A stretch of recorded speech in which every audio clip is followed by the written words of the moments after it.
Hello friend, हमारे channel में आप सभी का स्वागत है।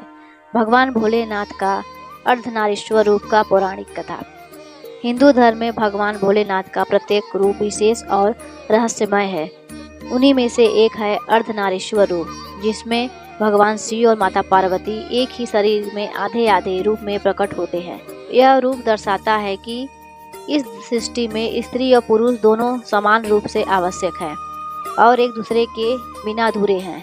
एक बार देवी पार्वती ने भगवान शिव से कहा, स्वामी, आप मुझे प्रेम तो करते हैं, लेकिन मैं चाहती हूँ कि आप मुझे अपने बराबर का स्थान दें।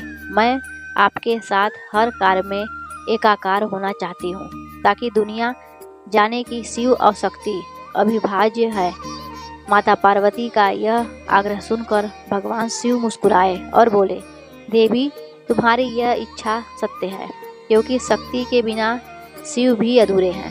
भगवान शिव ने अपनी योग माया से अपने शरीर का आधा हिस्सा माता पार्वती को दे दिया। इस प्रकार उनका बायां भाग पार्वती माँ का और दायां भाग शिव का हो गया। तभी से वे अर्धनारीश्वर कहलाए। इस अद्भुत रूप को देखकर देवता और ऋषि आश्चर्यचकित रह गए। वे समझ गए कि सृष्टि का संतुलन केवल स्त्री और पुरुष दोनों के मिलन से ही संभव है। एक अन्य कथा के अनुसार सृष्टिकर्ता ब्रह्मा को जब सृष्टि रचने का कार्य सौंपा गया तो उन्होंने केवल पुरुष रूप से सृष्टि उत्पन्न करने का प्रयास किया, लेकिन उनसे यह कार्य संभव नहीं हुआ। तब उन्होंने भगवान शिव की शरण ली।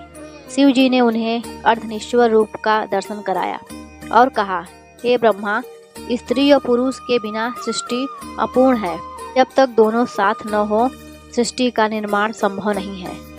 यह शिक्षा पाकर ब्रह्मा जी ने स्त्री और पुरुष दोनों के आधार पर सृष्टि की रचना की।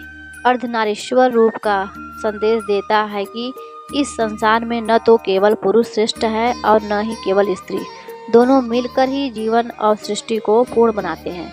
शिव बिना शक्ति के 100 कहे जाते हैं और शक्ति भी शिव के बिना अधूरी है।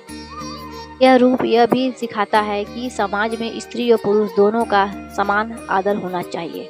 अर्धनारीश्वर केवल एक दिव्य रूप ही नहीं, बल्कि जीवन का गहरा सत्य भी है। यह बताता है कि पुरुष और स्त्री के बीच कोई भेदभाव नहीं होना चाहिए, दोनों एक दूसरे के पूरक हैं। इसी कारण यह रूप योग, संतुलन और समरसता का प्रतीक माना जाता है। जय महादेव।